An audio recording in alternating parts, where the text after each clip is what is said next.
নির্বাচনের কথা বললে গালি দেওয়া হয়। উদাহরণস্বরূপ আমি ইশরাকের কথাও বলতে পারি। ইশরাক হোসেন একটি স্টেটমেন্টও দিয়েছেন, যেখানে একটি বক্তৃতায় তিনি বোধহয় বলেছেন, আমি দেখছি যে কার্ডটা ঘুরছে সব জায়গায় সোশ্যাল মিডিয়ায়, যে তিনি বলছেন যে নির্বাচনের কথা বললেই অনলাইনে মানুষ ঝাঁপিয়ে পড়ে। তো এই যে একটা অবস্থা, তো নির্বাচনের কথা বলে মানুষ ঝাঁপিয়ে পড়ছে কেন, আসলে এই সিচুয়েশনটা কেন হলো? এখানে ব্যাপারটা হলে আগের আলোচনাটা একটু লিঙ্ক করি। ফলে আমাদের এখানে 5 তারিখ মনে রাখতে হবে, 5 তারিখের অভ্যুত্থানটা প্রচলিত সমস্ত রাজনৈতিক দলের জন্য একটা চ্যালেঞ্জ আকারে হাজির হয়েছে। ফলে আমাদের রাজনীতি যেটা ছিল এতদিন আওয়ামী মডেলই ছিল, এবং অন্যান্য দলের যে বিকাশ হয় নাই, বিকজ অফ এটা আমরা বহুবার আলোচনা করছি। কারণ প্রত্যেকেই আওয়ামী লীগকে স্ট্যান্ডার্ড ধরে রাজনীতি করছে। কেউ কেউ আওয়ামী লীগের প্রতিক্রিয়া রাজনীতি করতে গিয়ে তারা খানিকটা আওয়ামী লীগ হয়ে উঠছে। এই জন্য আওয়ামী লীগ কি, আওয়ামী লীগ হলো একটা নবস্থানিয়াত, একটা মনন, এটা আমি বলছি বারবার, এটা আমাদের বৈশিষ্ট্য। হ্যাঁ, ফলে এটা শুধু একটা রাজনৈতিক সংগঠন না, এটা আপনি বিএনপি করেন, জামাত করেন, এনসিপি করেন, যে আপনি আওয়ামী লীগ হতে পারেন। আপনি যদি মনে করেন আপনার লোকরে নিয়োগ দেওয়াটা ভালো কাজ, তার যোগ্যতা যাই থাকুক, আপনি যদি মনে করেন ঘুষ নেওয়াটা আমার অধিকার, আপনি যদি মনে করেন মাইকিং করে চাঁদা নেওয়াটা আপনার বিশাল ক্ষমতার ব্যাপার, আপনি আওয়ামী লীগ যেই দলই করেন, যেই নামেই করেন। সো ওই জায়গার থেকে 5 তারিখ একটা চ্যালেঞ্জ আকারে হাজির হয়েছে। কিন্তু এখন এখানে যেটা গুরুত্বপূর্ণ আলোচনা যেটা হচ্ছে, আমরা আসলে রাষ্ট্রকে অ্যাক্টিভ দেখতে চাই, ডিপ স্টেটকে না। এখন ডিপ স্টেট কথাটা কি? ডিপ স্টেট মানে রাষ্ট্রের ভেতরে রাষ্ট্র, মানে গুটি কয়েক লোকের একটা সিন্ডিকেট, যারা রাষ্ট্রটাকে কখনোই, যেটা আলোচনাটা করার চেষ্টা করলেন ভাই, যে জনগণের সাথে, মানে জনগণের রাজনৈতিক ক্ষমতা কিভাবে তৈরি হবে। জনগণের রাজনৈতিক ক্ষমতা তৈরি হবে আপনার একটা ফর্মুলা হলো পার্টি যার যার রাষ্ট্র সবার। ধরেন আমি এমন একটা রাজনৈতিক দল সমর্থন করি, আমার দল কোনোদিনও ক্ষমতায় যাবে না, কিন্তু রাষ্ট্রে আমার অধিকার শতভাগ সুনিশ্চিত থাকবে, সুরক্ষিত থাকবে।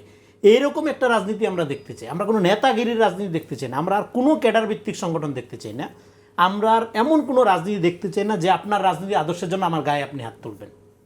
আমি আপনার সমালোচনা করছি, আপনি আমার নামে মামলা দিয়ে আমাকে জেলে নিয়ে যাবেন। আমি আপনার সমালোচনা করছি, আপনার স্বার্থে আঘাত দিছে, এই জন্য আপনি আমার পিছনে পুলিশ ডিজিএফআই লাই দিবেন। আমি এখানে তো আপনি বলছেন রাজনৈতিক আদর্শের জন্য, রাজনৈতিক আদর্শের জন্য তো তারা করে না, তারা তো আদর্শটা রাজনীতিকে পেশা হিসেবে নেওয়া যাবে না। রাজনীতি কোনো পেশা হইতে পারে না। আপনি ডাক্তারি করেন, ইঞ্জিনিয়ারিং করেন, আপনি কৃষিকাজ করেন, আপনি যে কোনো পেশা হিসেবে যা খুশি করে রাখেন, সবই মহান, কিন্তু রাজনীতি পেশা না। রাজনীতি অ্যাবসলিউটলি ফিলেন্থ্রপি। যার ফিলেন্থ্রপি করার ইচ্ছা আছে সে রাজনীতি করবে। যে দল লাড়াচাড়া করে একটা পকেট ভারী করে, তার কোনো দলে তারা জায়গা দিলে সেটা হবে 5 তারিখের সাথে বেইমানি। আমাদের দল দরকার নেই, আমাদের রাজনীতি দরকার। বাংলাদেশের দল প্রচুর আছে, আরও নতুন দল হইতেছে, আরও নাকি হবে। এই পকেট দিয়ে আমরা কি করব? আমাদের দরকার রাজনীতি। এখন রাজনীতিটা হইল কি? রাজনীতিটা হইল সেটা আমরা যেটা বারবার বলতেছি, এখানে যে সিন্ডিকেট, যেটাকে ডিপ স্টেট বলা হচ্ছে, সেটা কেন? এই যে আলোচনাটা আমরা ছিলাম, যে দেখেন ডানপন্থী অভ্যুত্থান, এখন পৃথিবীতে ডানপন্থাকে ভালোভাবে দেখা হয় না। ডানপন্থাকে একটা ফ্যাসিজমের ঝুঁকি আকারে দেখা হয়, কারণ এটার মধ্যে একটা উন্মাদনা থাকে, একটা হুজুক থাকে।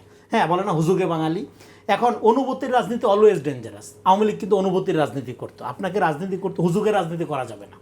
এবং আমাদের এখানে ইলেকশন, এতগুলো ইলেকশনের পরেও যেখানে ডেমোক্রেসি একটা প্রপার জায়গায় যায় না, বা একটা শক্তিশালী জায়গায় যায়নি। কারণ কি? আমাদের এখানে ভোটটা একটা হুজুগের ব্যাপার, উৎসব মুখর পরিবেশ নির্বাচন। বিয়া শাদির ব্যাপার নাকি ভোট? উৎসব মুখর পরিবেশে এটা সিরিয়াস বিজনেস। আপনি আপনার নাগরিক অধিকার প্রয়োগ করছেন, আপনি আপনার ক্ষমতা প্রয়োগ করছেন। আপনার ক্ষমতার একটা এলাকার লোকজনের ভোটের সমষ্টিতে একটা লোক নির্বাচিত হচ্ছে, সে পার্লামেন্টে যাচ্ছে, আইন করছে, এবং সেই আইন জীবন মৃত্যুর কারণ হয়ে যেতে পারে মানুষের। এটা কয় উৎসব মুখর ব্যাপার? আরে কি, এটা তো উৎসব মুখর ব্যাপার না, এটা সিরিয়াস বিজনেস। ভোট একটা সিক্রেট ব্যাপার।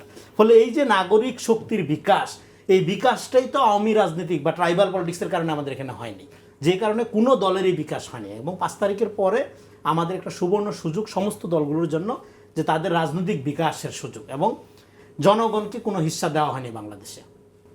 বাংলাদেশে সবাই জনগণের নামে, in the name of people, জনগণের নামেই লুটপাটটা চালাইছে। তো ফলে এই জন্য আপনি বাংলাদেশে পার্টির মধ্যে, এই জন্য আমি মনে করি এই যে বড় পার্টিগুলো 5 তারিখের পরে, এখন সেই বিকাশ কতটুকু হচ্ছে? বিকাশের জন্য যেটা দরকার, এখন বিকাশের জন্য, এখন যেটা বললাম, এখন এই যে ডানপন্থীর এই যে আপনার অনুভূতির রাজনীতি, সেখানে এখন আমাদের একটা বড় চ্যালেঞ্জ হইল এই, এবং ধরে নেন এটা এই ডানপন্থী অভ্যুত্থান একটা বড় চ্যালেঞ্জ হলো, তাহলে পৃথিবীতে ডানপন্থাকে একটা ফ্যাসিজমের উপাদান বা ফ্যাসিজমের দিকে যাওয়ার ঝুঁকি আকারে দেখা হয়। কিন্তু আমাদের এখানে যেহেতু ডানপন্থা 15 বছর যাবত মায়ের খাইছে, নানা কারণে ফ্যাসিবাদীদের অত্যাচারিত হয়েছে, ফলে তাদের জন্য একটা বড় চ্যালেঞ্জ হলো একটা ডেমোক্রেসি তারা প্রপোজ করতে পারে কি না। এখন ডেমোক্রেসি প্রপোজ করার ক্ষেত্রে যখন সমাজে এই ধরনের বাইনারি তৈরি করা হয়, যখন অনলাইনে হ্যাঁ, নির্বাচন ছাড়াই 5 বছর দেখতেছে, 10 বছর দেখতেছে, অমুককে তমুককে বলা হয়, অ্যাবসুলেটলি ফ্যাসিস্টিক প্রবণতা। আপনি যত মহান আদর্শের নামেই করেন। এবং আমার ভালোটা যখন আপনি ডিপ স্টেটের কথা বলছেন, আমি এখানে একটু বলতে চাই যে বিএনপি থেকে বারবার বলা হচ্ছে যে বিএনপি বিরুদ্ধে ধরনের মিডিয়া ট্রায়াল হচ্ছে। আপনি বিএনপি বিরুদ্ধে শুধু না, এখন আপনাকে আমি বলি, এই যে তাহলে আপনি এই যে ঠিক করে দিচ্ছেন, যখন আমার ভালোটা যখন আপনি ঠিক করে দিবেন, এটা অ্যাবসলিউটলি ফ্যাসিজম। আমার ভালোটা আমি ঠিক করে আমার ক্ষতি হোক, কিন্তু আমার ঠিক করার যে রাইটটা আপনার দিতে হবে। আমি কাকে ভোট দেব এটা আমার সিদ্ধান্ত। ঠিক আছে, কিন্তু সংবাদ মাধ্যমগুলো তো আবার খবর প্রকাশ করবে, এটাও তাদের দায়িত্ব। সংবাদ, বাংলাদেশের সংবাদ মাধ্যম কি খবর প্রকাশ করে এটা আমরা 15 বছর দেখছি। হ্যাঁ, আমাদের এখানকার ফ্যাসিজমটা পরিপুষ্ট হয়েছে মিডিয়ার দ্বারা। ফলে আমাদের এখানে মিডিয়া এতদিন কাদেরকে নিয়ে আসছে, এটা একটা ঝগড়াঝাটি হয়েছে, আওয়ামী লীগ বিএনপির বদনাম করা হতো। এখন আমাদের রাজনৈতিক বিকাশের সময়, একটা পুনর্গঠনের সময়। এই গঠনের সময়ের মধ্যে আমাদের এখন চ্যালেঞ্জ হলো, এই জনগোষ্ঠীর একটা বড় চ্যালেঞ্জ, অভ্যুত্থানকারী জনগোষ্ঠীর প্রত্যেকের সামনে একটা বড় চ্যালেঞ্জ হলো একটা ডেমোক্রেটিক বাংলাদেশকে প্রপোজ করা, হাজির করা, এনশিওর করা।